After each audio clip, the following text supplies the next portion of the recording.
এই ছেলে প্রত্যেকদিন স্যার ম্যাডামদের সামনে ক্যাম্পাসে সিগারেট খাস কেন? বাবা মা ভদ্রতা শিখায়নি? ক্যাম্পাসে বসে সিগারেট খাচ্ছিলাম, তখনই একটা মেয়ে এসে বলল। চুপচাপ হয়ে সিগারেট খাইতে লাগলাম। কি হলো, তোকে আমি কিছু বললাম? চুপচাপ আমি। এইভাবে হবে না, তোর আব্বুর নাম্বার দে। ফোন নাম্বার বন্ধ। আম্মুর নাম্বার দে। 019331956। মেয়েটি ফোন দিল। আমার পকেটের ফোনটা বেজে উঠল। ফোনটা বাহির করে কেটে দিলাম।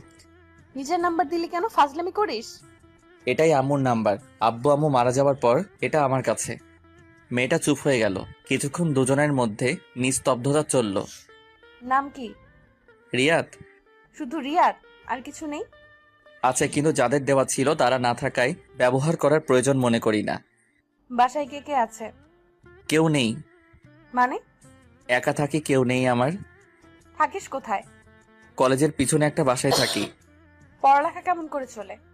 ফ্রিল্যান্সিং করি, ওটা দিয়ে চলে যায়। কোন ইয়ারে পড়িস? সেকেন্ড ইয়ারে। মেয়েটা কিছুক্ষণ চুপচাপ দাঁড়িয়ে রইল। আপনার সব জানা হয়ে গেলে এখন আসি বলেই চলে আসতে লাগলাম। আমার পরিচয় জানতে চাইবি না? প্রয়োজন মনে করি না। কিন্তু আমার প্রয়োজন আছে। আমি রিমঝিম, অনার্স সেকেন্ড ইয়ারে পড়ি। আচ্ছা, এখন আসি। আচ্ছা যা।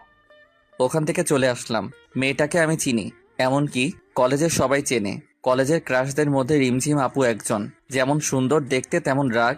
কলেজের কত ছেলে তার হাতের জন্য হাসপাতালে গেছে তার হিসেব নেই। রিমঝিম আপুর ভাই পুলিশ কমিশনার, তাই সবাই তাকে ভয় করে চলে। কলেজে যেদিন প্রথম তাকে দেখেছিলাম কেমন যেন ভালো লেগেছিল, কিন্তু সেটাকে আমি পাত্তা দেইনি, কারণ এসব মায়া জড়ানো আমার পক্ষে সম্ভব না।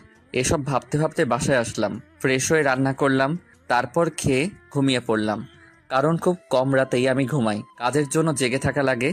সন্ধ্যায় ঘুম থেকে উঠে বাইরে গেলাম, এক প্যাকেট সিগারেট কিনে নিয়ে আসলাম। সারা রাত জেগে কাটানোর জন্য বক্সে গান আর এই সিগারেট, এটাই আমার সাথী। এরপর দুদিন কলেজে গেলাম না। এমনিতেই আমি অতটা কলেজে যাই না। যেদিন বাসায় বোরিং লাগে সেদিন কলেজে যাই। আমার তেমন কোনো ফ্রেন্ড নেই, একা থাকতে ভালো লাগে। অনেকে আমাকে নিজের বন্ধু ভাবলেও আমি ভাবি না, কারণ আমার সময় মনে হয় আমি আমার নিজেরই না, অন্য কারো কেমন করে হব। এক সপ্তাহ পর রাস্তা দিয়ে হাঁটছিলাম, হঠাৎ কারো ডাক শুনতে পেলাম। পিছনে তাকিয়ে দেখি রিমঝিম আপু। এই শোন। জি বলেন। কলেজে আসিস না কেন? ভালো লাগে না কলেজে, আর কিসের জন্যই বা যাব।